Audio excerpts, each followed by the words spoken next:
Hello YouTubers, I hope you're having a great day. Now, just about everyone in the skeptosphere has chimed in some way or another about the whole race realism thing. Opinion pieces and studies surrounding the bell curve, racial IQ and the whole drama around Rage After Storm. Well, here's my full, unadulterated, unfiltered opinion. I would totally smash Rage After Storm's gash. Abso-fucking-lutely. And with that important announcement out of the way, and before we get into the real meat of destroying a black supremacist video, I'm going to leave you in the very capable hands of the Eldrich God to present the foreword.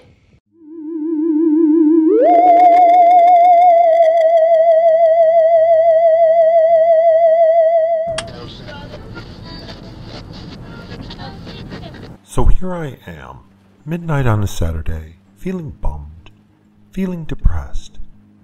So I give Mr. Gurr a ping and tell him how I'm feeling down in the dumps. Apparently he had just finished watching my video on the Weiss shooting and how I said some people who are suicidal use rage as a form of self-medication to get over their depression. So he sends me a bunch of links to black supremacist videos that explain how white people aren't human. Well, it worked. I'm over my depression. Side note, fuck you, Mr. Gurr. Just fuck you. So, now, with a head full of steam and eyes thirsty for bleach, I have sat through 3 videos of black supremacist cringe so you don't have to. Unlike my usual videos, I was surprised I didn't have to stop the video every 3 seconds to make a comment on how wrong the narrator was about his chosen topic. This wasn't because the creators of these videos were particularly intelligent or avoided argumentative pitfalls. It was not because the videos are accurate or at points that I couldn't argue with. No. It's because all 3 of these content creators are so keck-damn verbose. I never watched so much video with so little substance. One video spent over 3 minutes telling me that just what they were going to tell me. Instead of just telling me what they were going to tell me, they told me that everyone else is wrong, but that they were going to tell me the truth very soon. You see, I need to explain this to you, and I will explain it to you very soon. Other people may say something else, but I am going to tell you the truth about what I will be talking about when I actually start explaining, which will be happening very soon, real soon. I know I talk about how I dislike it when people joke about committing suicide. Yes, I know that I'm a keck-damn hypocrite, but fuck it, if these videos didn't make me want to slash a wrist. This was painful. By the way, fuck you, Mr. Gurr. I'm not the verbose sort. I like getting down to business, so rather than waste your time, I'm going to get to the meat of what I have to say, and maybe make a few comments on the videos afterwards. I'll leave the bulk of the mockery up to Mr. Gurr. I like to start with the non-existence of racial genocide. Black supremacists, white supremacists. The funny thing is that there's really no black or white people on the planet. There are French people, and German people, Polish people, and English people, and Scottish people. These are examples of so-called white people. There are also Yoruba, Igbo, Fulani, Akan. These are examples of so-called black people. White people and black people are not actually races. They are a generalized phenotype grouping and pretty much nothing more. Sure, there are ethnic genocides. I mean, the Holocaust was an ethnic genocide, but strictly speaking, not technically a total racial genocide. That sort of genocide requires that somebody actively try to murder everybody based entirely on their phenotype. And well, up until recently, that actually hasn't been very possible. This does happen and has been attempted. However, genetic supremacists, regardless of what race they claim to be a member of, well, they all like to claim that there's some sort of genocide occurring. Well, the white side would claim, hey, we're being bred out of existence, and then the black side says the exact same thing. Here's an uncomfortable truth for both sides. If there are 4,200 humans who are of the same genetic phenotype willing to interbreed with only each other, they have a 95% chance of surviving the next 1,000 years without dying out. By the way, there's 7 billion people on the planet. So sorry, but unless somebody starts up mass production of Zyklon V and begins herding people into the showers, 99.9% of all human phenotypes that are currently around will still be here in at least 1,000 years. In the next 1,000 years, I can promise you, we will have enough knowledge about DNA to make designer babies. How can I make such a claim? Because the rate at which human knowledge is expanding. If we survive 1,000 years, you'll be able to make any customizable critter you want. Did you know that the DNA alphabet only has 4 letters? G, C, A, T.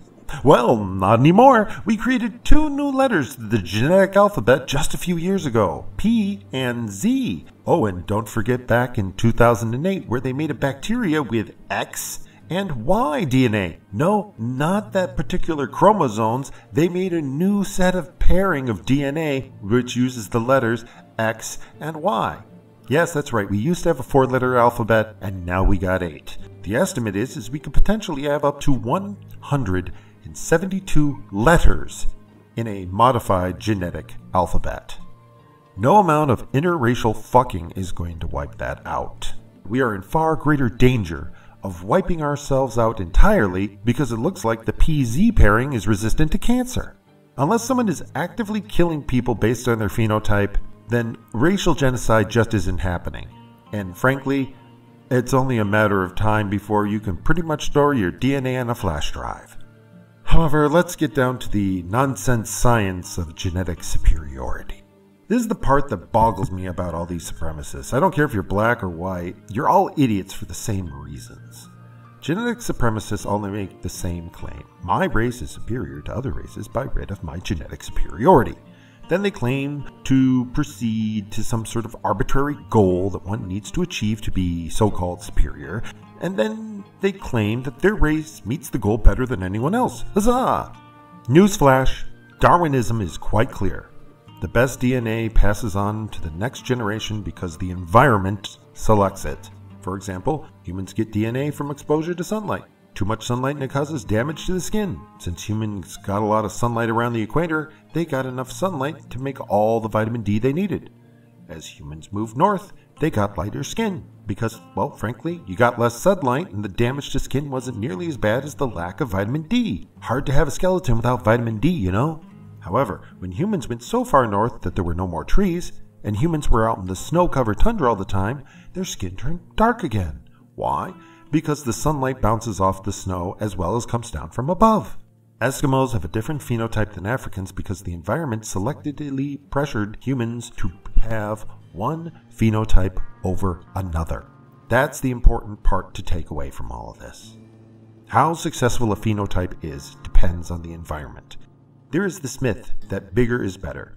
Taller people are more successful in our current society. However, being too tall carries health risks. Smaller and shorter people eat less. They are less a strain on the environment. You can have more 5-foot people living in a given area than a bunch of 7-foot tall people. So to claim one phenotype is superior to another phenotype is fairly pointless, especially since the actual differences are very small. Maybe 0.1% of our DNA is different when you look at humanity as a whole. Frankly, the environment has a larger effect on our DNA than anything else you can imagine. Sometimes people like to bring up IQ scores. Country X has an average IQ of 80 and my country has an average of 100. Therefore, we are superior. The claims that IQ tests are the end-all be-all of intelligence is a crock in and of itself. I'm not dismissing them entirely, but the only thing they are good for is showing that some people are better at taking IQ tests. Some tests have cultural biases that slant the result. Some tests are sequential problem solving, which would have different results from an IQ test that had simultaneous parallel problem solving. In other words, if you gear your IQ test to include multitasking, the scores change. Side note, women are better at multitasking than men on average. They have more white matter than gray matter in their brain. This doesn't make women superior to men because multitasking has its own downside. Multitaskers who aren't multitasking and need to focus on one task at a time have a problem focusing. The difference is rather small, just a few points, but it exists and is a perfect example how the environment is important for charting success. And that's my problem with all these genetic supremacists. The genetic phenotype that you are claiming is so superior today may be a hindrance tomorrow. Remember, when that asteroid that wiped out the dinosaurs hit the Earth, the mammals that survived to repopulate the Earth and ultimately evolve into you were about the size of your average mole rat. Genetic diversity is important because we have no idea what scrap of DNA will be of use in the future. Right now, we have the capacity to remove sections of the DNA from any creature we want. If we were so inclined, we could eliminate, for example, sickle cell anemia from the human race. We could take the sperm and eggs of everybody with the recessive gene for the disease, those with only half of the recessive trait, and, well, we could then filter out the sperm or eggs that don't have that genetic trait. We can then test which ones are good and which ones are bad and only make babies from the so-called good DNA. We would have to institute some pretty draconian laws to pull it off, but if humanity was so inclined, we could wipe out sickle cell anemia in a single generation. Should we? The recessive trait actually has benefits by rendering the carrier highly resistant to certain diseases like malaria. If we'd eliminated sickle cell anemia from humanity's gene pool, we don't know if someday we might need that DNA. Families that suffer from cancer might be able to have that trait removed from their family. But because cancer causes cells to revert to a proto-state, for all we know, the genetic trait that causes cancer might be used to create type O organs or regenerate missing body parts. We just don't know enough about DNA now to be making these choices, and when it comes down to testing for IQ based on phenotype groupings, often said testing only tests members of a given phenotype in a certain area. People forget that emigration occurs. People move. If you are the smartest person in a third world country, like, I don't know, Venezuela, I'm betting that considering what a total shithole that place is turned into, all the high IQ people figured out to leave long ago. However, when you stop emigration and wait a decade or two, IQ scores go up. It doesn't seem like you can breed for it. I've only seen one study where an attempt was made to track down immigrants from a country with low scores. Unfortunately, I don't trust the source, so I'm not going to quote it, but basically, when they factored in emigrated populations, the IQ tests became pretty average. Now, I'm not sure if that's actually the case, but I would certainly like to see a great deal more IQ testing on the matter as a whole. See, unfortunately, the topic itself is forbidden, so we can't do any testing. Even asking the question gets you labeled a racist and a bigot. Unfortunately, people just don't understand how math works. Specifically, what happens when you try to measure for a single feature. IQ is a measure of how well you do on IQ tests, and that particular IQ test alone, it still can be an excellent yardstick for comparing groups to determine overall trends. The problem with it is that it can be a single number that represents a large number of random factors. IQ is about brain power and how much sleep you had before you took the test and how your nutrition was when you were growing up, and some part of that may be your DNA. But there's no one DNA strand that can affect it. There may be multiple strands of DNA. Some DNAs involve improved memory, other concentration, other in how fast you can problem solve.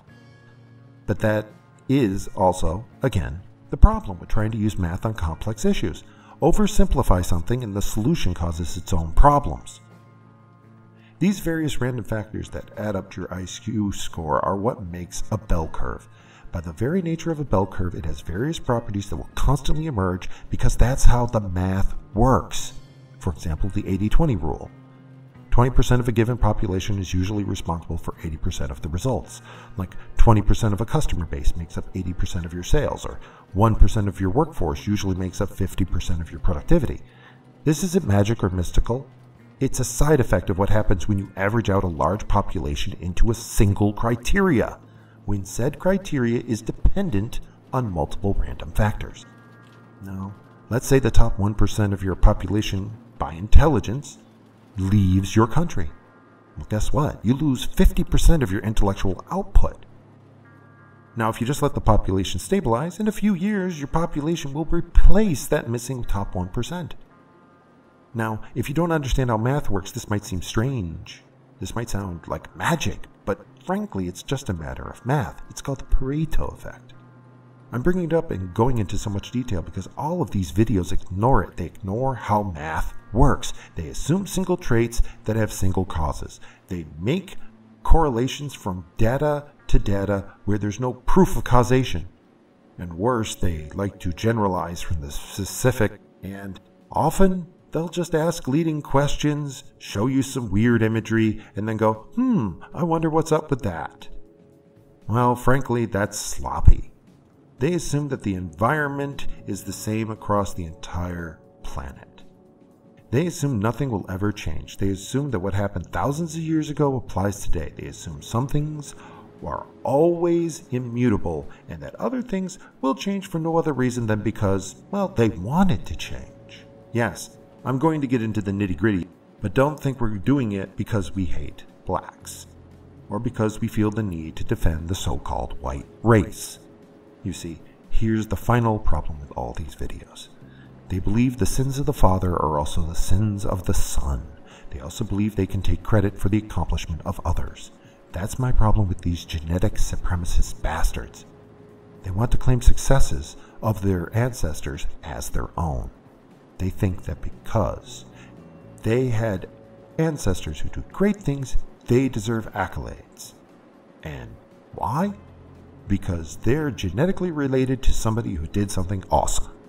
They also hate their chosen enemy race because of what they did in the past.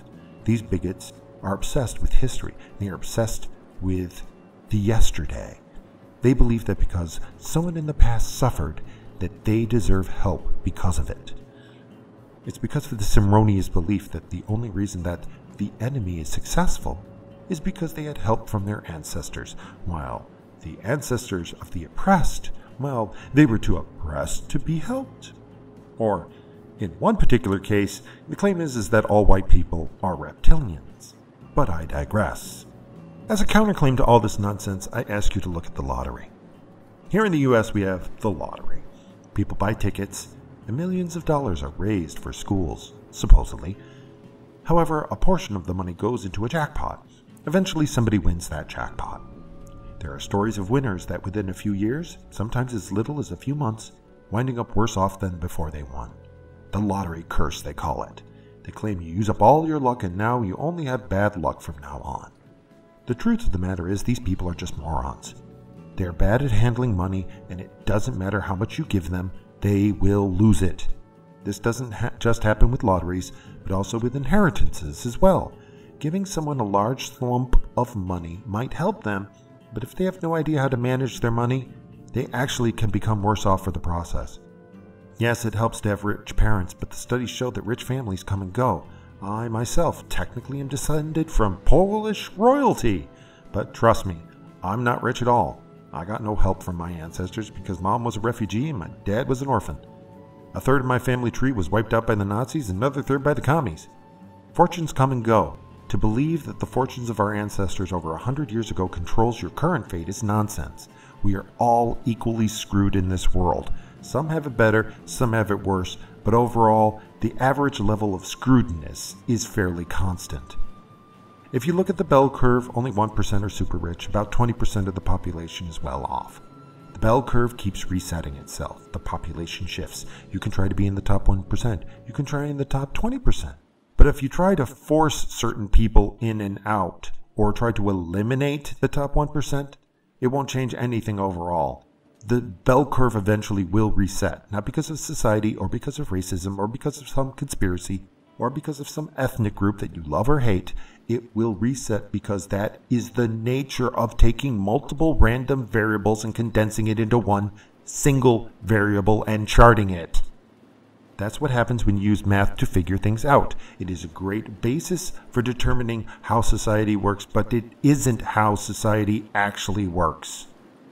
As population is born and dies, an artificial modification to any bell curve, well, frankly, it eventually disappears and reverts back to the baseline. Always. So instead of wasting your time claiming to be oppressed or to have a bad life because everybody's out to get you, why not trying to accept the fact that everyone is out to get everyone? You have very few people you can depend on, whoever is listening to this, so try expanding your group of friends instead of trying to make more enemies. There is no conspiracy other than reality doesn't give a crap about you. I know it hurts to think that most people don't care about you, but take heart in that it's likely some people do. Just don't be like these social justice warrior freaks who think, hey, Everyone needs to care about me. Well, after watching these train wrecks of a video, I care. I care enough to wish for humanity to be wiped out by another meteor. So, to everyone who looks upon these series of videos, I want to explain that the basic errors of these content creators. Well, I just want to point it all out before we get to the actual videos. By going over all of this, I'm covering 90% of the mistakes that these people are making. And I don't want to have to repeat myself over and over.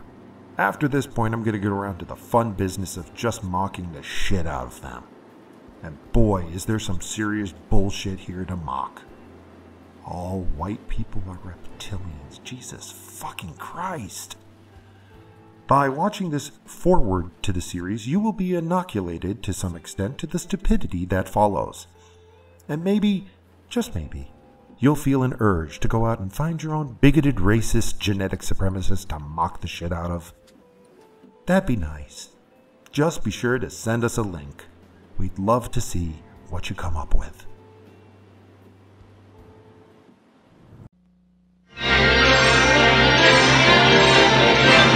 Paramount is pleased to bring you our feature presentation.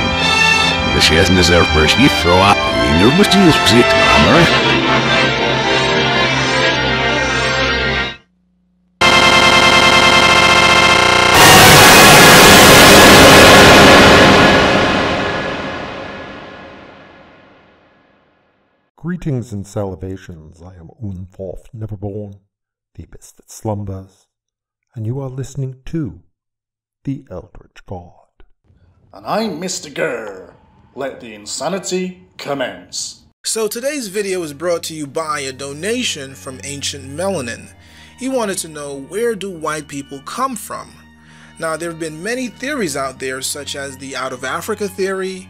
But we're about to hear the out of his ass theory. Then we have the Nation of Islam's theory that white people and Jews were created by an evil scientist called Yaqub. Even the Nuwabians have a belief that the white race was created as a race of killers to serve blacks as a slave army. Well, if that really was the case, wow, they fucked up real good. Now, I don't subscribe to any of these theories, but one thing is for sure, even so-called white people have admitted they're not human. So-called white people. So-called. Fuck you, Mr. Gurr. Just fuck you. What? I honestly couldn't watch this Mount Vesuvius of cringe all by myself. I'm nice and sharing like that.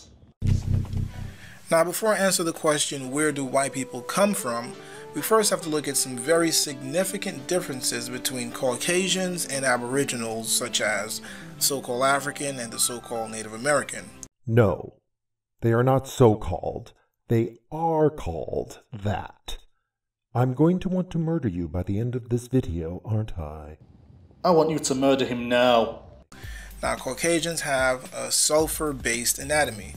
Look at this article. It says, melanated skin is made of selenium-enriched melanin. Pale skin is made of a variated sulfurous type of melanin. Thus, whereas the skin of so-called black people consists of selenium, the so-called white people have skins with sulfur. Keep in mind that selenium is a superconductor, while sulfur is a very poor conductor. So, black people have skin made up of superconductors. Is the internet made up of black guys' foreskin? Does this mean black people get struck by lightning more? Further proof that God hates blacks. The Mormons were right all along. Now, being that pale skin have a sulfur-based anatomy, while melanated skin have a selenium-based anatomy, do the races smell differently? The answer is yes. This article asks the question, do the races smell differently? Yes, they do. It says, a relative told me that many whites say that blacks smell bad. He even said that they are called stink bugs by some Hispanics here in California. I said that I had been around blacks most of my life, including having black girlfriends, black best friends, who I hung out with every day, and teaching whole classes full of blacks every day for months on end, and I never noticed it. It's not really known what blacks smell like to those who say they are stinkers. Who cares? Some say they smell like sweat or onions, but a lot say that they just flat out stink, period. There is also evidence that Northeast Asians find the odor of blacks particularly offensive, perhaps more so than whites do. Asians also say that we whites stink too, but not as much as blacks do. They often say that we smell like red meat. Some of this may have to do with diet, but one white Vietnam vet said that Vietnamese could hardly smell blacks at all, but could smell a white a block away. One guy said that. Well, we're not generalizing from the specific at all, are we? I'm pretty sure all this is down to local diet and personal hygiene. I've met Indians who smell like curry. I've met white people who smell like 3-day-old kebab. A Westerner who has lots of dairy in his diet, for instance, and goes to a country where hardly any dairy is consumed, then to them, the Westerner might smell like sour milk. Even Hispanics are said to be stinky by some whites. In this article, it says on Wednesday, September the 20th, 2006, in his poignant address to the United Nations, Venezuelan President Hugo Chavez likened former President George Bush to the devil. The devil came here yesterday, referring to Bush, who addressed the world body during his Tuesday address. Chavez said, "And it smells of sulfur still today." Are you goddamn insane? Looks like someone is either a fucking moron who doesn't understand what a figure of speech is, or is blatantly lying in order to push his own moronic beliefs. Now if I visit you, your place will smell like brimstone and sulfur for days. Side note, Hugo Chavez is right now, this minute, being gang raped by demons in a lake of sulfur. On Yahoo Answers, they asked the question, why do white people smell like dogs when they get wet? How the fuck is asking dumb questions relative to this so-called scientific study? The reason for that smell is because of the oils that occur naturally in Caucasians' hair react to the slight acidic qualities in rainwater. You know, those oils that keep white people's hair looking soft, shiny and silky smooth. This article says white people have less melanin and their melanin has sulfur in it, while black people's melanin has selenium in it. Here's a YouTuber asking the question, why do white people smell like a wet dog? I know you think you are insulting white people, but honestly, they don't care. On the website BuzzFeed, You're quoting a BuzzFeed article. Oh, God.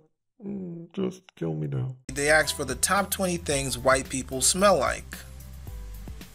The number one is white people stink be smelling like old cabbage and hippo farts. You want me to take you seriously when you quote articles that claim to know what a hippo's fart smells like, and they are able to compare said smell to other smells. A question, how does one get this job? As a reporter, I mean. Who at BuzzFeed has the job to wrangle and sniff hippo farts for the purpose of comparison? I want to see what his paycheck is. I'm just wondering what the fuck this has got to do with anything relevant. And he's not even touched on the subject of where white people come from. And unless you work in a zoo with hippos, anyone else who knows what a hippo's fart smells like is highly unlikely to live anywhere in a civilization where you'd find white people. Number two is white people stink. Yeah, that's kind of true. They smell like sauteed onions.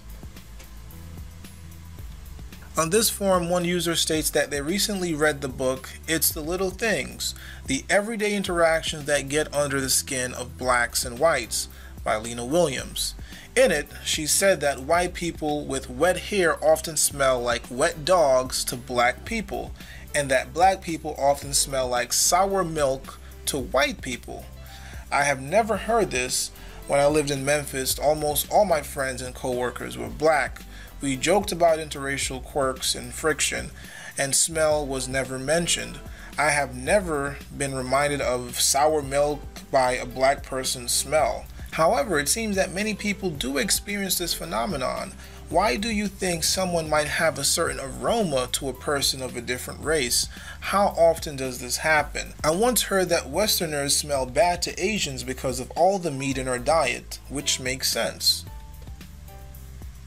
Now here's that book, It's the Little Things, the Everyday Interactions That Get Under the Skin of Blacks and Whites. And then we have the book, Why Do White People Smell Like Wet Dogs When They Come Out of the Rain? Okay, so you used a bunch of throwaway quotes about the differences in how certain people smell to each other, showed the book covers, but never once touched on what actually causes it. Absolutely no scientific information at all. Now let's talk about the Neanderthal DNA. No, we do not talk about Neanderthal DNA. You will explain what the fuck you are wasting 4 minutes of my life that I will never get back over. You will explain it. You're not. Just fuck you. Fuck you. In this section, I'm going to talk about the fact that only Europeans and Asians have Neanderthal DNA, while melanated people do not. Oh, this is gonna be good. This article is titled, DNA Proof of Racial Differences. More Facts Come to Light. It says here, the fact that modern Europeans are part Neanderthal explains racial differences. Black Africans have no DNA from Neanderthals. It appears that Australian Aborigines do not have any Neanderthal DNA either, so they are also archaic Homo sapiens from Africa. DailyMail.com states Europeans are closer to Neanderthals than Africans are. Discovery News states all non-Africans part Neanderthal, genetics confirm. International Business Times states Neanderthal DNA by race. Asians have closer link from multiple breeding events, studies say. They go on to say that if your heritage is non-African, you are part Neanderthal, according to a new study in the July issue of Molecular Biology and Evolution. Interesting. So Asians and Caucasians share Neanderthal DNA, but Africans do not. But you're only asking where white people come from. You fucktard. Now let's talk about the Rh negative blood. Now in this section, I'm going to be speaking about the fact that the majority of Europeans have Rh negative blood, especially your celebrities, your politicians, and oligarchs, while on the other hand, less than 1% of people of African descent have Rh negative blood. Now, Rh stands for rhesus monkey factor, and the rhesus is a very small monkey from India that has managed to get his DNA directly into 93% of all living humans on planet Earth. 93%, which leaves just 7% without the Rh factor. I'll make a note of that. I'm sure it'll come in handy later. 724. Correlation does not equal causation. It's possible some other source got into both creatures, or possibly all humans had it and then a mutation resulted in some of us not having it. It's kind of like the Big Bang Theory. There's another option called the Big Gnab Theory. Basically, the universe is a vacuum fluctuation. There's a whole lot of nothing inside a giant something, and we just can't see the edge of the universe. Or another example. Some people think that the reason why there's a redshift with distant stars is because the universe is flying apart faster and faster. Or another possibility, which we can prove through relativity, is that the entire universe is slowing down. So, which is more likely, that the universe is ignoring the conservation of energy and everything is flying apart as fast as possible and accelerating, or that time itself is slowing down, which is in compliance with thermodynamics? I'm giving these two examples in order to point out something about this author. Again and again and again, he repeats the same three mistakes. 1. He makes a conclusion and seeks to prove it with evidence, but doesn't look at the evidence to make a conclusion. 2. He assumes that correlation is causation. He doesn't seek to prove if two related things actually directly affect each other, or if there is a third related factor. The other half, the third problem, is that most of this crap isn't even related to his original thesis. He just tries to find crap that sounds important, throws out these facts together in an unrelated fashion, without proving in any way, shape, or form that they have anything to do with one another, much less the point he's trying to make, then he moves on without explaining why we should care about this obscure fact, if it is a fact, because it's next to impossible to verify half of his sources.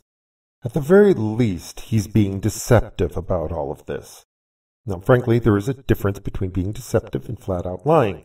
I don't think he's lying flat out, but he sure as hell is an expert at obfuscation and deception.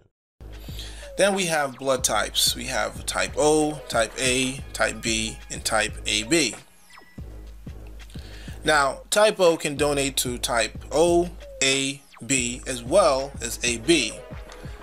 But there's only one blood type that can donate to type O, and that's type O. So this is really strange because I've always been told that we're all the same, we're all human, we all have the same common ancestor.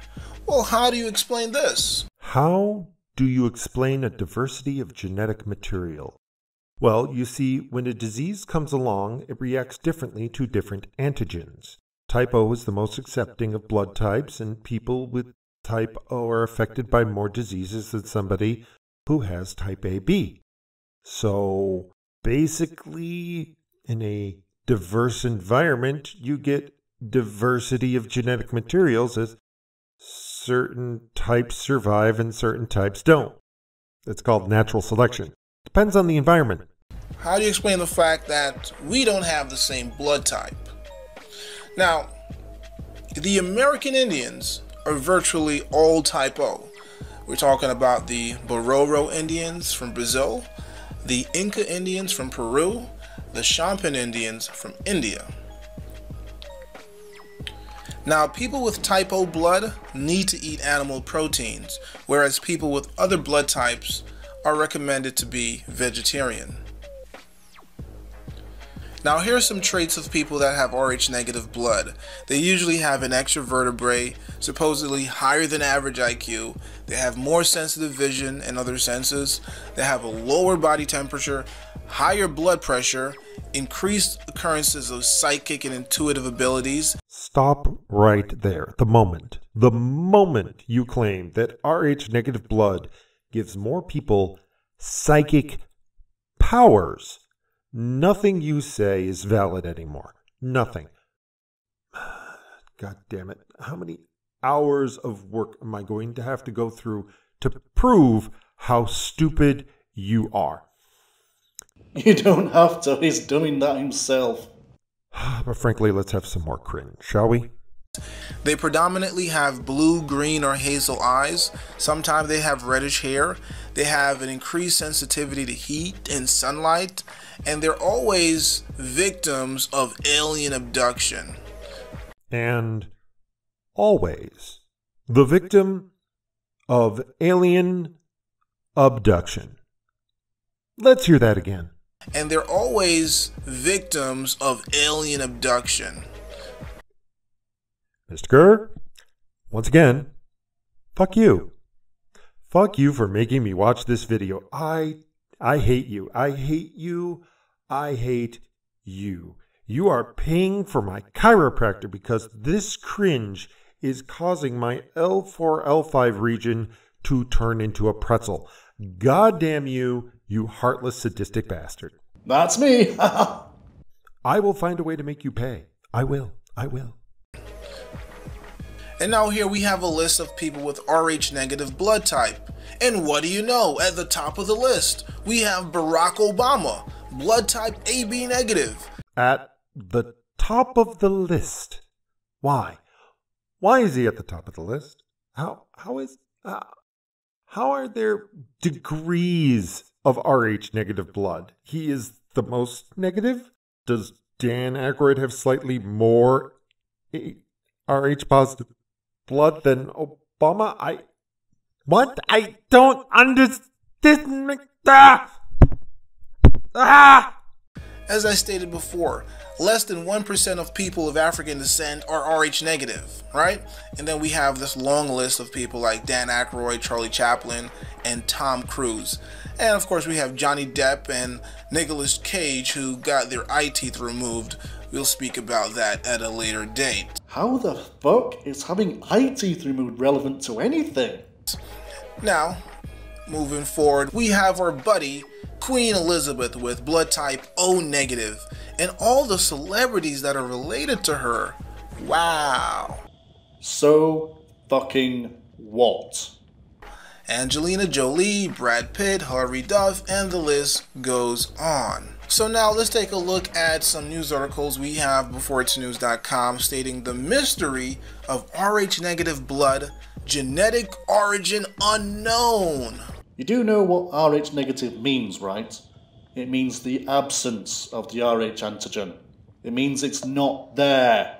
So in that case, there's no origin of it. A group of people were simply born without it, such as the other mutations of other blood groups. Okay, so no solid scientific explanation exists as to how or why Rh negative blood came about.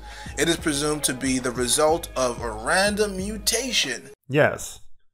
Random mutation. So the monkey didn't get his DNA into everyone, apparently. Everybody shared DNA with the monkey and then lost the RH. Jesus Christ. Have you ever felt that you were weird or different? It may be due to your DNA. 85% of humans have the monkey gene and 15% do not. Back that up. Even your own sources are now contradicting each other. Earlier you said it was 93% and now it's suddenly dropped to 85%. So in your journey of research looking for flimsy evidence to back up your predetermined theory, the cracks are already beginning to show. Let me explain how to science, my IQ deficient friend. First, you ask the question. In your case, where do white people come from?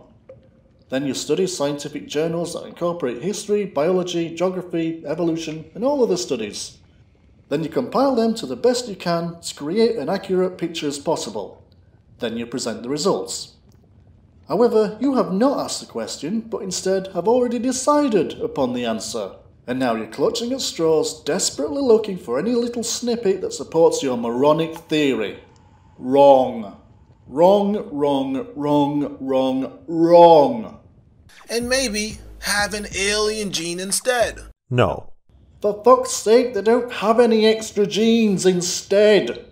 Alien or otherwise. They just don't have the Rh antigen. You dumb fuck! Rh negative people are characterized by higher IQs, sensitive vision, lower body temperatures, sensitivity and heat, and the list goes on. Back that up. I want to read the rest of that list. I like how Rh negative blood gives you the ability to stop watches with your mind. Yes, folks, it really did say that. Although I have known humans to be able to stop buses with their hand. They just, stick their hands out and the bus, stops at a bus stop. Then they continue to talk about the different blood types we discussed, O, A, B, AB, and they state that blood types are further broken down into two groups, which are negative, positive, which is called the Rh factor. Then they claim there is some evidence that suggests the Rh negative blood group may have appeared about 35,000 years ago, and the appearance was regional and seemed to originally be connected with certain groups or tribes of people. Now they state that northern Spain and southern France is where you can find some of the highest concentration of the Rh negative factor in the Basque people. Another original group were the Eastern Oriental Jews. In general, about 40 to 45% of Europeans have the Rh negative group. Only about 3% of African descent and about 1% of Asian or Native American descendant has the Rh negative group. A few minutes ago, he was saying only 1% of Africans were Rh negative, and now it's jumped to 3%. Come on! If you're gonna bullshit, at least keep it consistent. Due to the larger European numbers, it's a safe bet that was where it was introduced into the human genetic code. Hey moron! Fucking moron! We've been over this! You cannot introduce something that is not there! I am no evolutionary biologist, but I'm pretty sure that the lack of the Rh gene isn't what creates non-blacks. It's the result of natural evolution caused by many internal and external sources. A mutation is not introduced into the human genetic code. It arises, and the mutation offers an advantage, and if that mutation filters through the species, it's because it was a survival trait depending on the local environment. Stop implying that aliens created white people. You're insane. Could this be also where the Caucasian was introduced? Is the introduction of Caucasian related to the Rh negative blood factor? Maybe? Again, correlation fallacy. They continue by saying if the Rh negative factor is a normal presentation of blood, then why is there a problem when a mother of a Rh negative blood group gives birth to a Rh positive blood group baby? This hemolytic disease, actually an allergic reaction, can cause death when the two different blood groups are mingled during pregnancy. Both positive and negative can be normal at the same time. Just because one is normal does not mean the other one isn't. You identity politics racist. This is why I loathe people who practice idpol. They just don't think clearly. When the antigenic substances attack the negative blood group, it can destroy the blood cells. So why does the human body produce antigens to this blood group? Is the blood group alien? It makes an antigen because it's a foreign body. We involved the means to fend off bacteria and other deadly pathogens. In this case, the Rh positive blood registers as an invader. Now let's take a look at this article. It says the mystery of the Rh negative blood. Pretty much going to say the same thing, but let's read it anyway. Genetic mapping helps to show that a mutation from Rh positive to Rh negative occurred somewhere in the Basque area of Europe, maybe as much as 40,000 years ago. Now, they go on to say that those with Rh negative blood produce a rabbit serum that agglutinates the red blood cells that are found amongst those with Rh positive blood types. And therefore, one with Rh negative blood cannot receive blood from Rh positive donors. In this regard, that which is an unnatural mutation and genetic defect, Rh negative, cannot receive that which is most natural to human creation, Rh positive. Most natural. FYI, there is no scale of natural. It is a binary state. It is either natural or it is not natural.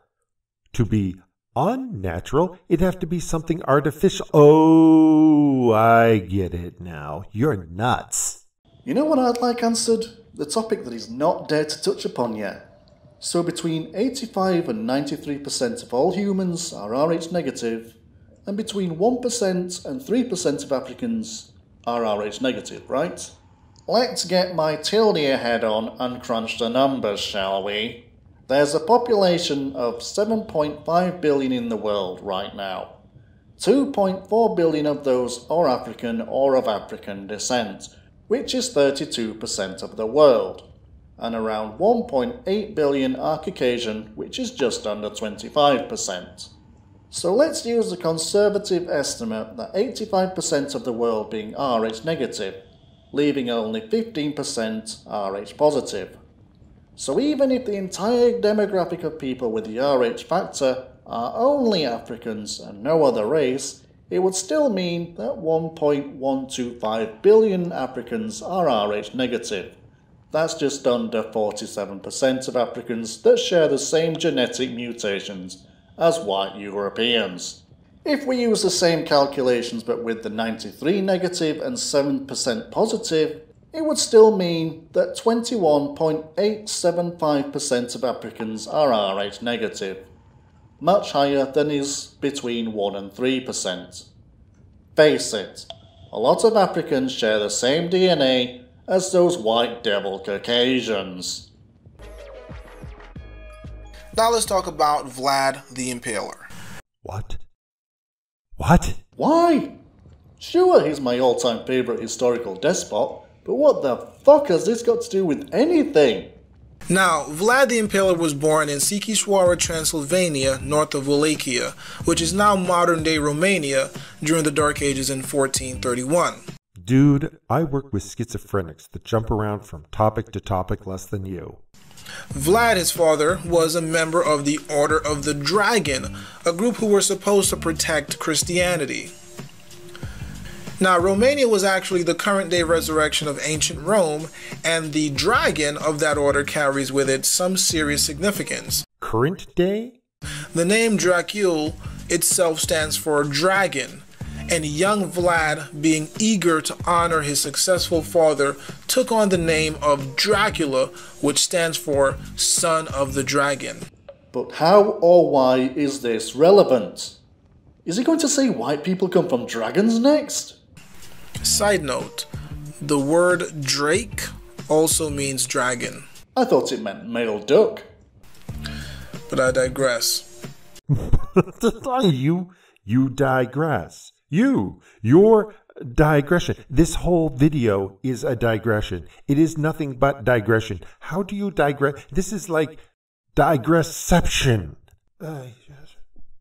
Now, during his short reign of just 6 years, he managed to kill 1 in every 8 people of Transylvania for the very slightest infractions, such as a glance or a single word he didn't like. Oh, Jesus Christ, just get to the point, will you?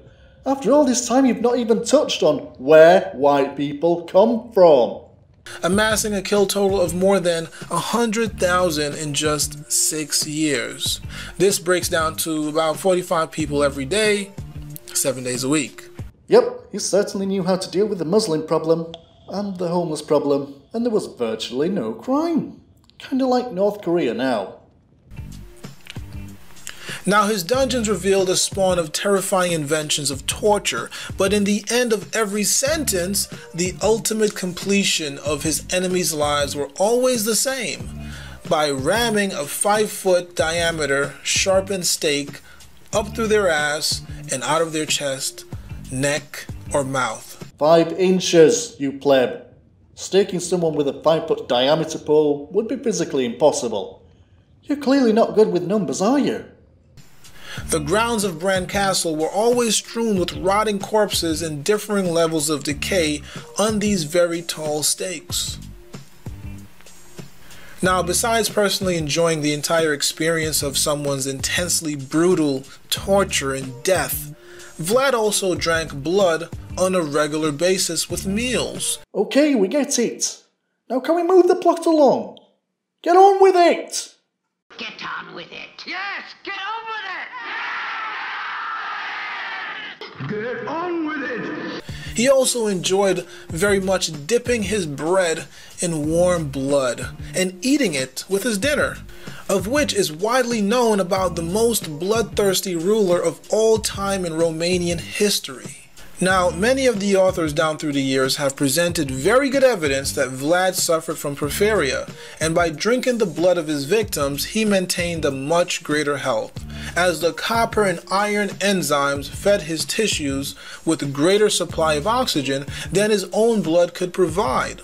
So compelling is the evidence that the Proceeds of the Royal Society of Medicine published a paper called Porphyria and the Etiology of Werewolves, where they show, due to the lack of medical knowledge in the Middle Ages, legends such as Count Dracula and werewolves were due to this extraordinary condition. They also explain how sunlight is a severe danger to those sufferers, as it can leave a face physically disfigured from very little exposure, explaining why vampires may avoid sunlight.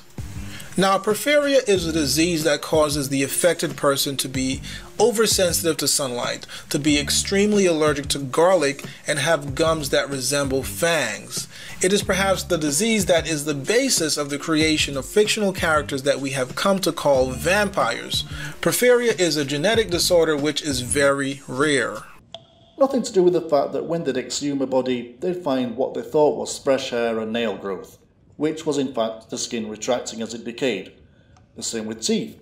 They'd appear longer because the gums were receding, but you're not going to include that because that folklore has been massively disproven, right?